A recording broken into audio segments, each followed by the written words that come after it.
Les plus grands utilisateurs de Wikipédia, je les ai trouvés dans une salle de classe. Ces lycéens commencent toujours leur travail de recherche de la même manière. Ils tapent un mot sur Internet et presque à chaque fois, la première référence qui s'affiche, c'est Wikipédia. C'est la première chose qui apparaît. Toujours par là quand même. Il y a toujours un moment où on tombe sur Wikipédia. Mais savent-ils qui sont les auteurs de ces pages? Et surtout, peut-on s'y fier? Vous savez comment fonctionne Wikipédia? Non, pas du tout. Je pense qu'on va sur un... Je sais pas, on doit faire un texte et on balance le texte sur Internet et ça s'arrête là, je crois. En 11 ans, Wikipédia s'est imposé à tous, sans que l'on connaisse réellement son fonctionnement. L'encyclopédie est devenue le 6e site Internet le plus visité au monde. J'ai voulu savoir qui se cache derrière l'écran. Je me suis créé un compte avec un pseudonyme et pénétré un monde parallèle avec ses propres codes et sa hiérarchie. Je suis remontée à son créateur, Jimmy Wales, qui poursuit une idée folle. Imaginez un monde où chacun sur la planète aura libre accès à l'ensemble du savoir. Il a entraîné derrière lui des milliers d'anonymes, les Wikipédiens. On s'imagine toujours le Wikipédia derrière son ordinateur, alors qu'en fait, moi, une grosse partie de mon travail, c'est d'aller sur le terrain et de tout photographier. J'ai découvert des articles polémiques que certains tentent de manipuler, d'autres de démasquer. On a fait des articles pour expliquer tous ces caviardages qui avaient été faits par des hommes politiques, des entreprises, pour essayer de faire disparaître des informations de Wikipédia. Ces pages écrites par tous sont-elles si fiables? Pour le savoir, j'y ai glissé mes propres erreurs. Seront-elles repérées? Voyage au pays de Wikipédia, un monde de passion et de controverses.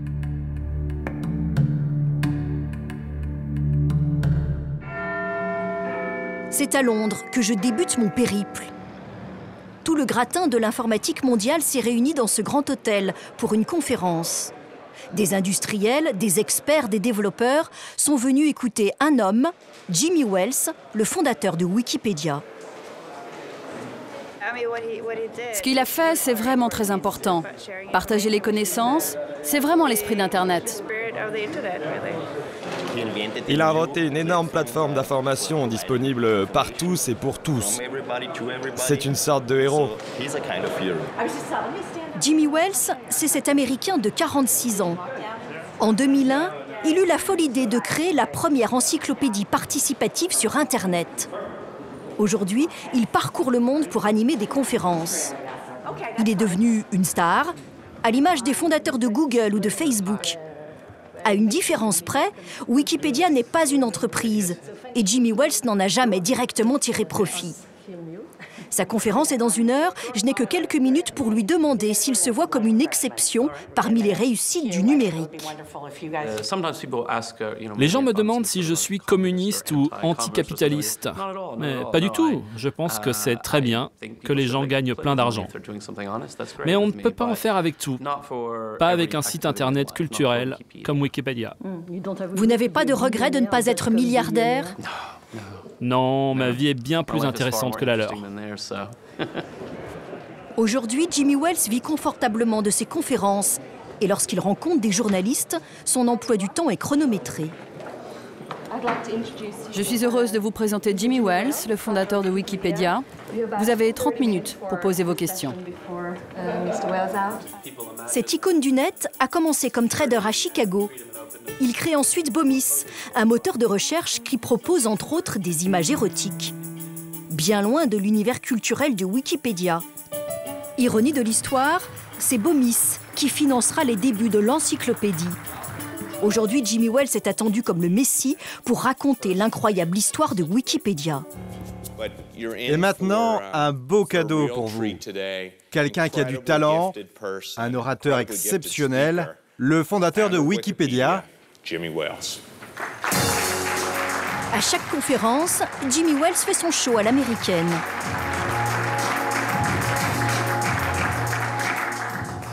Hello. Hello. Et il n'hésite pas à revenir sur ce qui fut l'un de ses premiers fonds de commerce, la sexualité.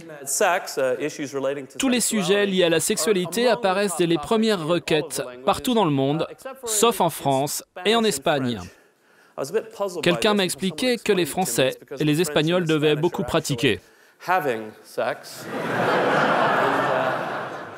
Je suppose que les autres ne font que des recherches sur Internet.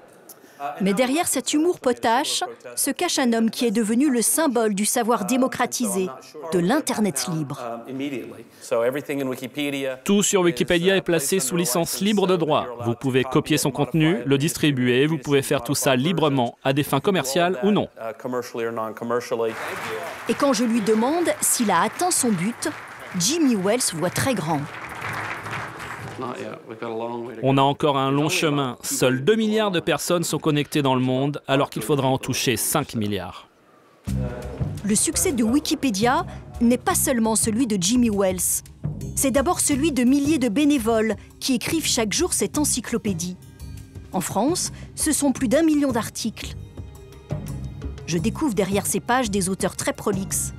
Des anonymes, comme ce monomaniaque du bassin minier. Plus de 300 articles à son actif. Qui est donc Jérémy Janik?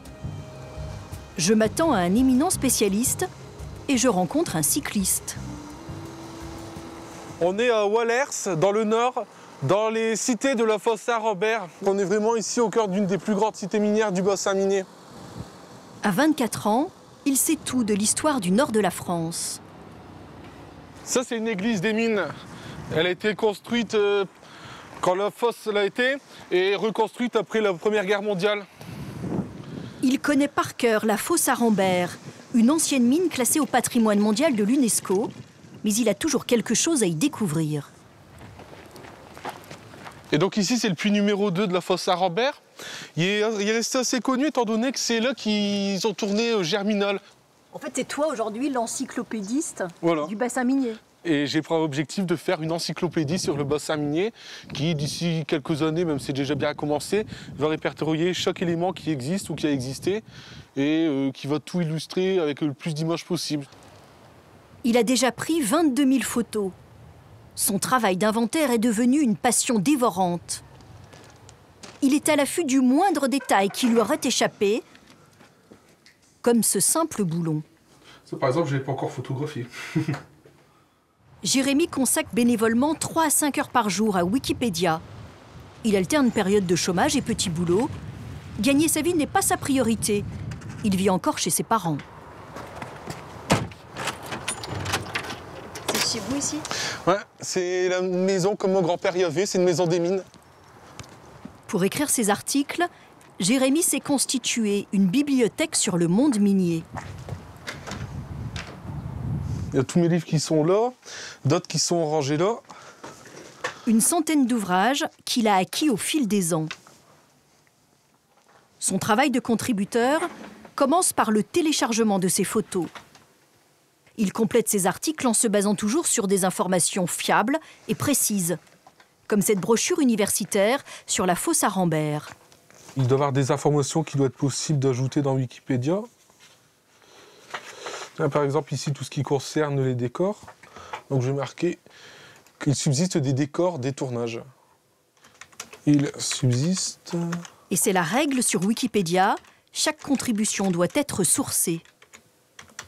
Donc là, je vais rajouter la référence à cet article. Donc, je l'insère ici. Là, je donne le nom, Arenberg, gisement de matière grise. Donc, je descends tout en bas. Je publie, et c'est à partir de là que l'information va être enregistrée et qu'elle y restera pour toujours. Et tu t'es découvert un talent pour ça? Parce que vraiment ça. À l'origine, t'étais... Je ne supportais pas de faire des rédactions quand j'étais au lycée. Finalement, depuis que je me suis mis à travailler sur le bassin minier, j'aime bien écrire et faire des photos aussi. C'est ça ce qui te motive? Oui, c'est que je laisserai une trace après ma mort. Certains écrivent pour la postérité, d'autres sont un peu les vigies de Wikipédia. Au gré de mes recherches, j'entre en contact avec Marc. Un accro de Wikipédia. Il peut faire jusqu'à 80 modifications par jour sur des sujets très variés. Comment fait-il? Mon impression se confirme en arrivant chez lui. Bonjour, entrez, entrez. Marc est un touche-à-tout compulsif.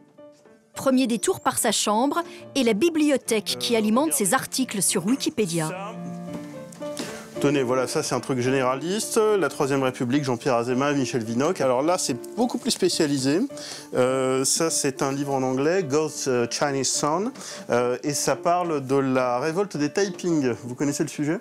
Et alors, tenez, là, par exemple, là, j'ai pas encore eu le temps de bosser sur le nazisme. J'aimerais bien le faire un de ces jours. Mais voilà, j'ai acheté la biographie de Hitler par Ian Kershaw.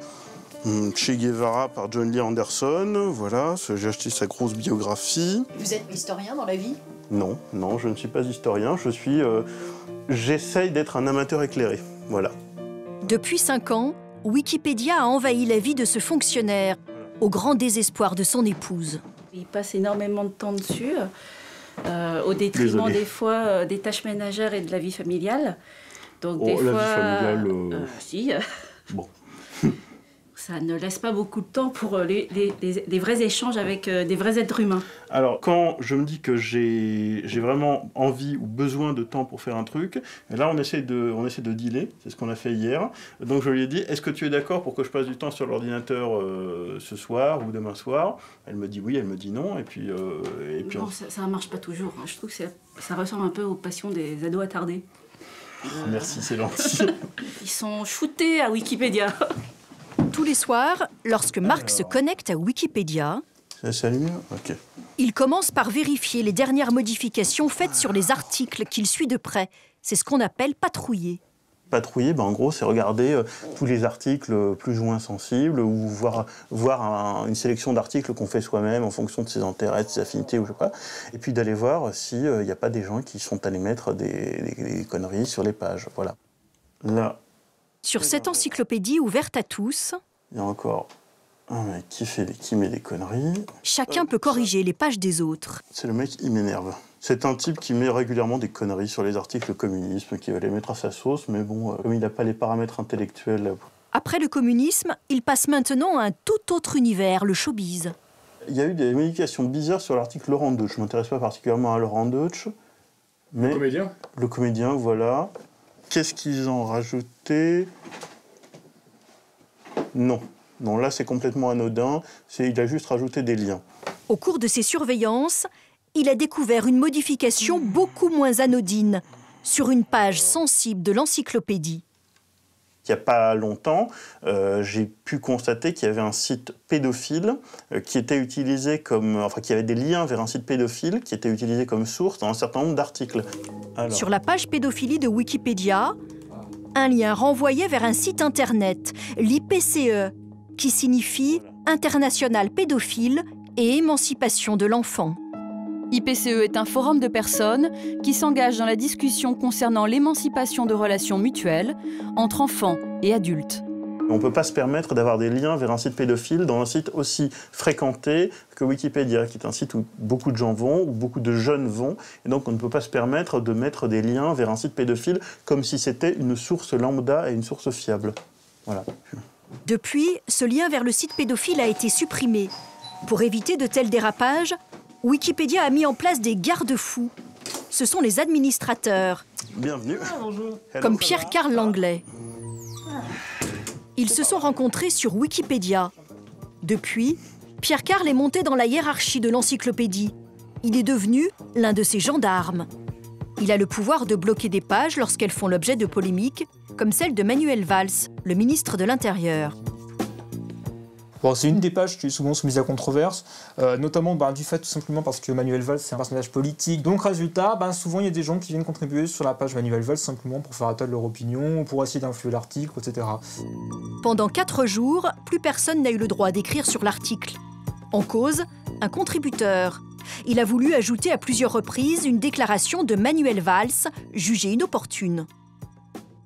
Donc voilà, il déclare à Radio Judaïque à Strasbourg au sujet de l'antisémitisme. Par ma femme, je suis lié de manière éternelle à la communauté juive et à Israël. C'est quelque chose de totalement anecdotique, finalement. Donc ça n'a aucune importance dans l'article. C'est quelqu'un comme Valls, qui a quand même une grande envergure, qui a fait des choses, etc. Prendre simplement cette citation qu'il a faite sur une radio qui, en plus, n'est pas très connue, ça apporte vraiment pas grand-chose à l'article. Là, il y a de la censure alors sur Wikipédia ? C'est pas de la censure, c'est simplement maintenir un contenu propre et stable en fait. Parce que c'est des contributions qui ne sont pas encyclopédiques, tout simplement. Wikipédia est donc soumise à des règles. Tout ne peut pas y figurer, aux grandes dames de certains. Je pars à Annecy, rencontrer un homme qui ne se remet pas de son éviction de Wikipédia. Il aurait tellement voulu y entrer.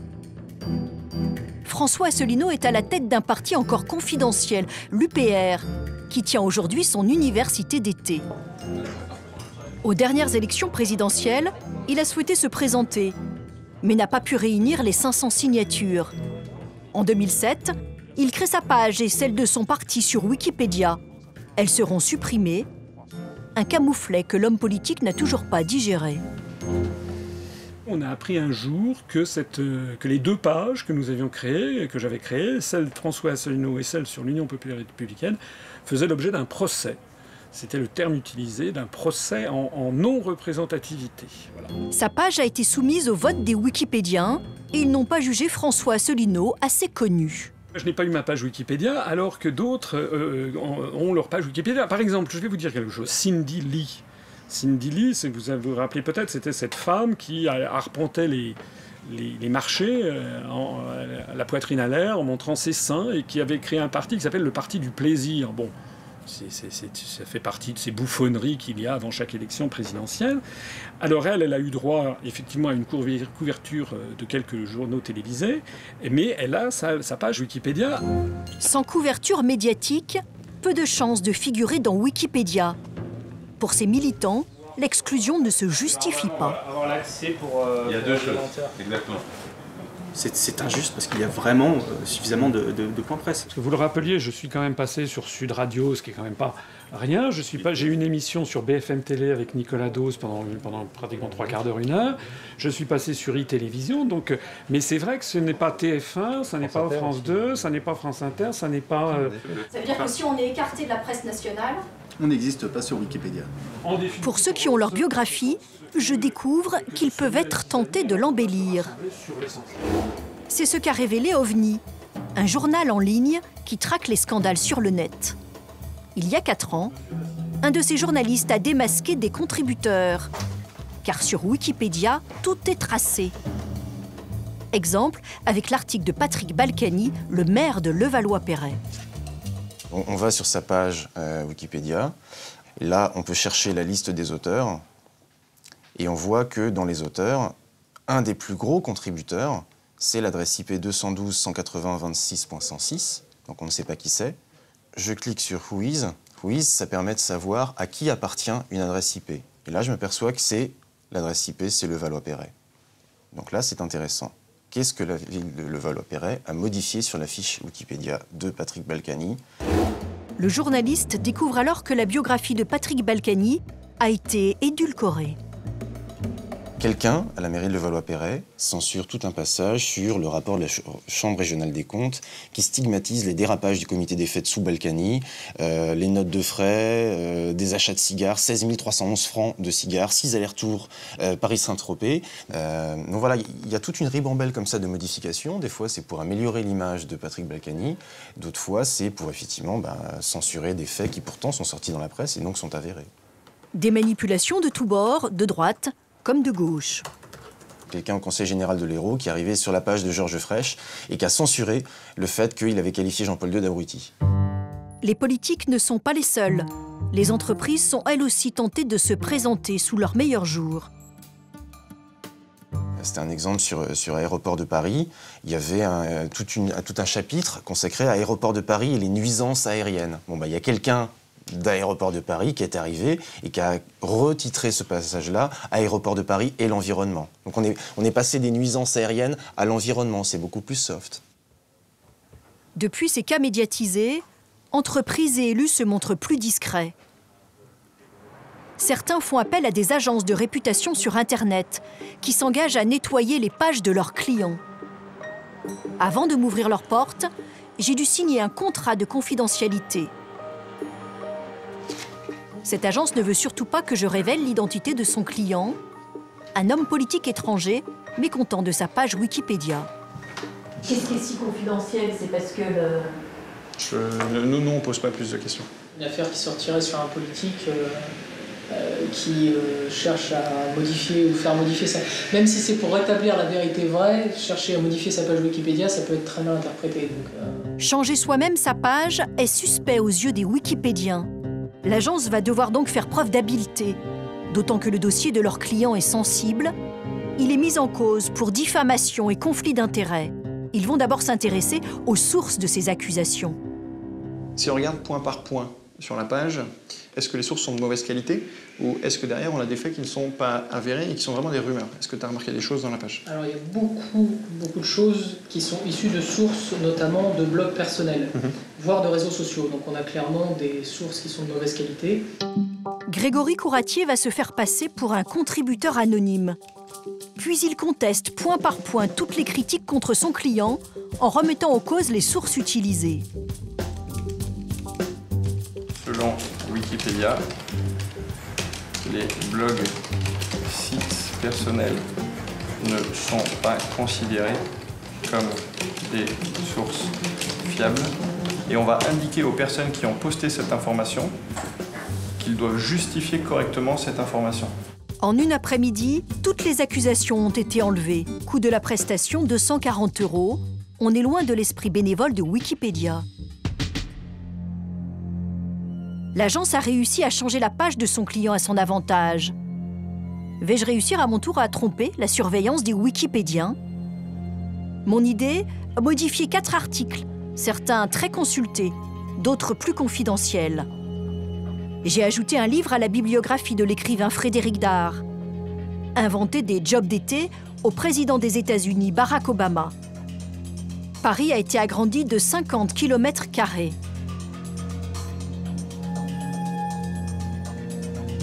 Et le chou chinois s'est doté de vertus aphrodisiaques. En moins de 5 heures, l'article sur le chou chinois est corrigé. Mon erreur sur Paris a été annulée dès le lendemain.